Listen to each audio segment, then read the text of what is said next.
In today's video, we are going to talk about what it's like being the owner of a hobby store. You might be wondering why I'm not wearing my normal shirt, the one you see in all my other videos, and that's because today I'm not Repair Chris or Technician Chris. Today I'm Owner Chris, and we're going to talk about exactly what goes on here and what you may or may not know about owning a hobby store, what it's like, what goes on behind the scenes, things you may not know that I didn't know that I think is pretty cool, and we're going to talk about that. Now, the reason things are going to be a little bit different is because we're not just going to talk about unboxing, everybody does that. We're not just going to talk about a product review, that's boring.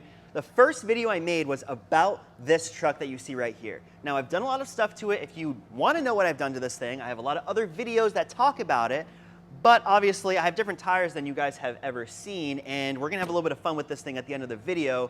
Quick overview, a little bit about myself. I've been in this hobby about 18 years. I worked for Hobbytown for about 10 years prior to owning this store. So I've had a lot of experience in the industry, and even before that, I was into the hobby pretty heavily. So it's been a long time. I've had a lot of experience, not just from a consumer level, but also from a dealer level, working for the store to then owning my own store. We're gonna talk about what it's like to own a hobby store, the pain I go through on a daily basis, and, and what people tell me that they want and what they really need. So we're gonna talk about what that really means. So let's take a little walk and see, since obviously we sometimes walk around the store a little bit. We're not gonna go too into depth here, but just overall talking, one thing that's really important that you need to have in a store is entry-level stuff. A lot of people that walk into this place, they've never seen an RC car before, they've never driven an RC car before, so we need to have stuff to get into the hobby because not everybody's buying XRTs, not everybody's buying x-maxes, not everybody's buying Raminators, so you gotta have something for those people. We've got some entry-level vehicles here. Now, I will say this weekend was pretty busy, so there might be some gaps. We're just rolling this video. I didn't straighten up or nothing, okay? This is raw right here, right now, okay? Now, up there, I've got a bunch of Traxxas cars. I've got entry-level Rustlers. We got Slashes, Stampedes, four-wheel drive, two-wheel drive. Whatever you want, I've got it for you, okay? Now, I'm not going too into depth here. Obviously, TRX-4Ms have been pretty awesome. A lot of people have been getting these things just as entry-level cars, but we're just gonna move on from that right now. We got batteries, every single battery anybody could ever really want, even though somehow there's some specific battery that people need. There's plenty of RC shops that only carry RC, and that's really great. I carry a lot of toys here too. I carry a lot of other stuff. There's a whole nother section over there. If you guys wanna see, I got Legos, I got a Ferrari, Daytona, I got a Beamer, S1000 RR. What you got, all right? If you guys like Bandai, I've got you covered. But the whole point of this is just to say that there's a lot of work that goes on behind the scenes that you may not know about, because at the store we do sell a lot of RC cars. I have to physically memorize every single part, every single thing, every single upgrade in existence, because when someone comes to the door, they're like, Chris, do you have a blah? Do you have a 5x11x4 bearing for my Stampede two-wheel drive? And I say, absolutely, I do. They're right over here, because I always have to have all the answers all the time. So this may vary with different hobby shops, but if it's a really good hobby shop, if you go into somewhere and you say, hey, give me a TRA 3232X, what are they going to give you? Well, let's hope they give you a glow plug, because that's what it is. So let's see. Do I have them? Of course I've got them. I've got stacks of glow plugs. That's what's up. All right? Now, we're back. Moving on. I've got a lot of tires. We've got a lot of stuff, okay? We're just gonna take a little walk back over here. Now, obviously, we had a pretty busy weekend, so there might be some gaps and stuff that I usually have that I don't right now, so we're not gonna talk about that. When you come into a store like this, you see a lot of products, and you want something specific, and it's hard to have every single thing that every single person wants, because there's a difference between what somebody wants and what somebody necessarily needs. Obviously, we all want things, but it's hard for every shop to have every single thing in existence, but we obviously carry a lot of the most popular things that most majority of people want. My store specifically, I'm not going to get too into depth with the products that I have, in case there's other stores watching and they want to come after me, do it. What do I do, Chris, as an owner on a daily basis? Let's get right to it. The first thing I do is jump on this table. Come with me. So obviously the first thing I'm going to do when I, pop this place open is I get my keys out, I open the door, close the door behind me, lock it again so nobody follows me in. Then, next thing up, I need to get to a computer and turn it on because I probably should turn on the computer. That's always a good thing. All right, moving along. I'm going to go to the back where all my light switches are because they're not on the sales floor, so you guys can't shut off the lights on me. I will turn on all the lights, everything else that needs to get turned on, and then we're going to hop over to the computer, and I'm going to process some store pickups. So, if you didn't know, boom, in-store pickups. What does this person need? They need a TRA 3232X. They want 3,000 of them. Perfect. Let's get it. All right, we're a little short of 3,000, but I got a handful here, so that's going to have to do. So we're going to let them know, sorry, I don't have 3,000. I only have 8 of them. Is that going to be okay? They're going to say, Chris, are you kidding me? I wanted 3,000. And I'm going to say, I'm very sorry about that. Before the store opens, it needs to be spotless. If it's not spotless, then we're going to have problems. So first thing I'm going to do is I'm going to grab the vac. When I grab this vac, we're going to feel the power. Just to let you know, all right, listen, quick review here, all right? Dyson vacuum, brushless motor system. I'm thinking 6S. We might do a Mamba Monster system on this in the future. Let me know if that's what you want to see. Maybe a taller spur gear. I'm not so sure about it yet. But anyways, so we're vacuuming. All right, you get the point. Next thing that happens is we get some shipments. We get some product. FedEx, UPS shows up. When FedEx comes to my front doors, they say, hey man, I've got this box for you. Here you go, Chris. Boom. Yeah. And I say, oh man, dude, hey, is this FedEx? Yeah, I need a credit for this box. FedEx completely destroyed it. So then I got to deal with that. And then stage goes. After I get my shipments and I establish that nothing's completely destroyed or used as a soccer ball, next thing I do is obviously, tag all my products, lay them out, make sure that everything came, that what I ordered. Hey man, yeah, I'm missing like 50 of these things. Can you please send them to me? Hey Chris, I don't know what you're talking about. And I say, that's awesome. That's usually what happens. Then we put it all away perfectly for everybody to find it. At least that's the idea. This is a big one. Now, we do a lot of repair work here. And whenever we get repair work, we document what's going on with the vehicle, what needs to be done, how long it might take. We'll quote, we think maybe 1 hour, 2 hours, and then we'll call them and let them know how much it might cost, find out if parts are available, if we need to order them. There's a whole thing. So, for example, we've got ourselves a Haas over here, okay? Now, I'm going to take a look at the paperwork. Possibly a rear diff, a center diff, call what the problem is. I will do that, gladly. I've got the Haas, I wave my magic wand, boom, it's fixed. Thank you very much. That's little Haas, which is fun. I've got an airboat over here, okay? We don't just fix cars. I've got a low-C DBXL-E over here. This one, I believe, needs a recalibration on the radio system, and I've got like 10 more in the back that we have to work on. So there's a lot to keep track of as far as what parts are ordered, what I need, what the problem is, what it's going to cost, because sometimes you have to be careful. Some of these cars, labor can exceed the price of the car. You got to let everybody know what's going on. Let's do a little role play here for a second. You come in the store, you say, Chris, I need a charger. I'm like, great, what car do you have? I don't know. I don't know, sometimes is the answer. I'm going to tell you the ultimate secret right now, how to make any store owner or employee love you. Ready for this? Come in and know what the part number is. If you know what the part number is that you're looking for, it literally takes 3 seconds for us to get it. Now, not everybody knows how to access diagrams to get part numbers, whatever it is, no problem. I'd say the second most important thing is knowing what vehicle you have, because believe it or not, a lot of people sometimes don't know what car they have. And it's just like a real car, you gotta know, is it a Ford, is it a Chevy, is it a Bugatti? I gotta know what car it is in order to get you the right part. So those two things are really important, and everybody will thank you for knowing those things, especially the part number thing. If you know the part number, you're a gangster. I've got myself an Easy Peak charger here. All right, we're gonna go ahead and scan this thing up. This is real life right now. I say, what's your total? It's $7,000. Thank you very much. That's a typical morning. Oh yeah. All right, this is perfect. This is real life. I'm answering the phone right now. Let's see what we got going on. Sanford, Hobbytown.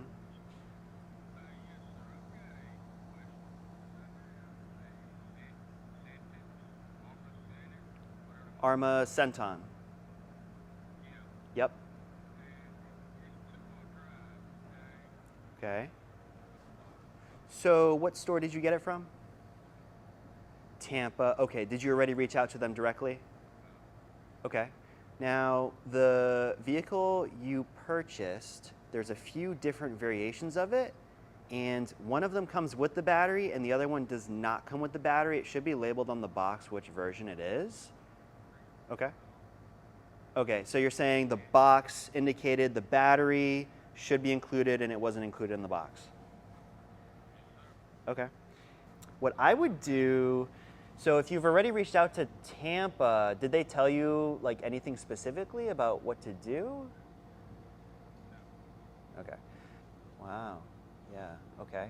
So this is my best advice for you. I would reach out to Horizon Hobby, who is the distributor for Arma vehicles, and I would explain to them that the vehicle you purchased did not come with the items as described on the box, and I'm sure they'd be happy to send you those items. Got that all taken care of, all right? Now, just to summarize, we opened the store, we vacuumed, FedEx kicked some boxes, I answered the phones, store pickups, helping customers. Next thing on the agenda, obviously, is putting all those orders away, making sure everything's organized, and then I'm gonna walk around the store and see what I need more of. Okay, all right, I need at least 500 more drift cars. Let's see, what else do I need? Let's walk over to the drift case. Everybody loves drifting, so check this out. All right, I got some wheels. We could always use more wheels, and I'm looking over here, and I'm making a mental note about what I want to bring in, what I don't have. Do I need more wheels? Do I need more stuff for P-tile? Do I need more stuff for asphalt? Do I need some different offsets? Maybe I should get it. I'll think about that. I'll write that down in my notes so I remember. After that's all done, okay, and the end of the day is getting near, obviously, we need to start closing up the store, vacuuming again, making sure everything's straightened up for the next morning. After this, a week's gone by, and Chris has worked over 60 hours, and then I'm like, man, I gotta upload my video for everybody to watch. Just so everybody knows, I'm that keyboard warrior at midnight editing this video right now as I'm talking, and I'm speaking to future Chris right now. Chris, I hope it's not midnight because it's getting kind of late. I don't know. You gotta get up in the morning, and you gotta do the calibration on that DBXLE. So we gotta make sure we're perfectly set up for the next morning. I don't know. So one thing that's really important to stay on top of is new products. There's always literally dozens of things coming out each and every single day, and I have to sift through the stuff that is good and that is not so good. I gotta answer the phone one more time. Next thing we need to talk about is whether or not I get things for free, and the answer is definitely not. Every single thing that you see in this store, all the RC cars, I bought, I paid for. Now, obviously, as a dealer, I buy and resell these cars. Now, sure, I could say, mine, mine, mine, mine, mine, mine, mine, mine. But in reality, that's not how this works. The fact is, yes, this XRT over here is my personal truck that I drive. Would I sell it? Probably not, because I love her very much. But everything in the store obviously is paid for. You know, this video specifically, just remember at the beginning of the video, if it says paid promotion with the little hand sign with like the money right there, it means the person got compensated for making that video from either a sponsor or the brand or whatever they're reviewing.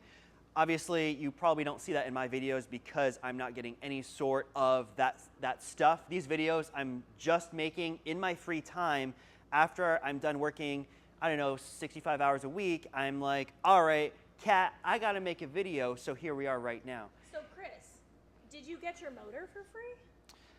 No. I guess some people wonder if like the components that I installed in my XRT, like did Castle send me the stuff? Did Hobbywing sponsor me? Definitely not. No. You know, Gen You paid Z, for no. it. I bought all this stuff myself, so don't worry about that. But just to keep things, you know, obviously, as everybody can tell from the videos, I am an enthusiast myself. And I feel like that's probably the most important thing for any hobby store owner is they themselves should be enjoying the hobby. If they're not, if they're just buying the stuff and selling it, okay, like you have a business, but people can sense that. People can sense the passion. I myself am a hobbyist. I'm out there with my customers. We're bashing. We're having fun. We're doing events. We're talking about our setups. People come in here all the time just to chat, and that is something that you can't get online. Obviously, it's kind of what makes things a little more special. So I really appreciate everybody watching these videos that come support Kat and I here watching the videos. We thank you very much. People say in my videos all the time that I don't know how to drive. Like, here's a really funny one. I've read some comments saying, Chris, what's up with your driving style? Because the XRT is always wheeling. And the answer is because, have you seen the motor in it? Okay? The whole truck is stock. The center diff has 20 million weight diff oil in it. And when you run a soda can motor, it does wheelies no matter what throttle position you're in. But that does lead me to, I don't know if you've noticed, but I'm not running the Traxxas tires anymore. I'm actually running a set of Pro lines. And this is actually a good example of me keeping an eye on new products that are coming out. I saw these tires come out, and I've been looking for tires specifically for myself, but also I know I have a lot of customers who have XRTs or x-maxxes that may want this sort of stuff. So on their behalf, I do some research into it and figure out, okay, is this a good product? Now, me personally, I was looking for not beadlocks, lightweight, Badlands style. What did I get here? I got exactly what I wanted. Obviously, Proline, which is who the manufacturer that makes these tires. And by the way, obviously, I bought these tires myself. Now, Proline makes some nice tires, and Proline makes other tires, like for the x-maxx, that are beadlocks, but they're super heavy, and I personally ran the Traxxas tires for that reason, which I'll show you right here, right now. These were the tires that I was running before. I've got these tires. Now, they look pretty similar, except that it's pretty obvious to tell that the sidewall here is a lot bigger on the Traxxas one, a lot lower profile here on the Proline, and the width is definitely wider on these. And this is going to have a role to play in maybe another minute or so in this video, because we're going to do a little backflip with this thing in the store and hopefully not hit anything. I see customers coming in.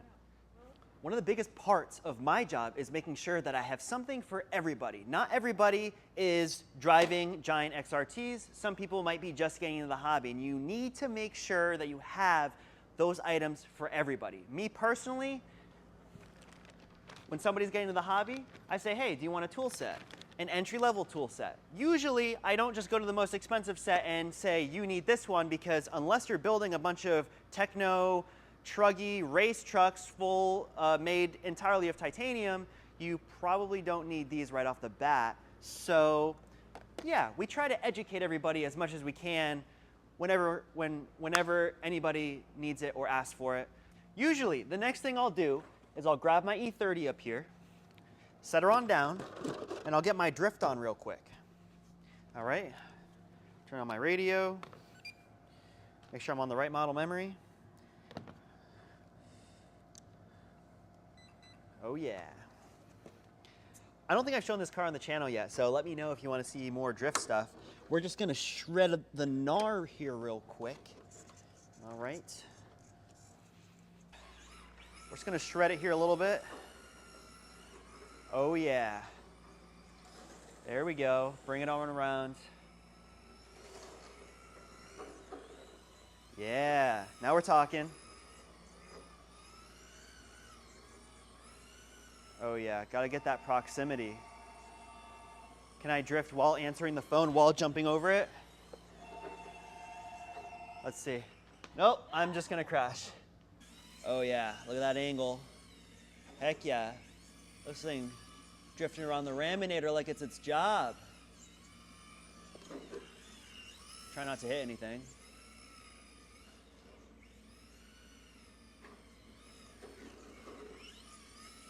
Oh yeah. Okay, call it there. So how do you know which model is what? Because I choose it and I named them. E30, XRT, they're labeled. All right, so final thing on the agenda for today is we need to do a standing backflip with the XRT in the store without breaking anything. And as I talked about earlier in the video, I've got new tires on this thing, and they're a lot more narrow than the stock, or not the stock tires, than the sledgehammers that I was running previously. So there's a really good chance that this might go extremely poorly, but you're gonna see here firsthand. She's ready. It's gonna get rowdy, all right? We're just gonna send it with these tires because these tires have a little bit less grip. It's not as hard on, forget it, we're just doing it. How we looking? We're all good? Oh yeah, we're 8S up here right now. Do not go into the TV. Oh boy, getting rowdy. All right. Ooh, stuck the landing, all good. We even missed the raminator. All right, we're getting right into it. We're just gonna go straight for a standing backflip.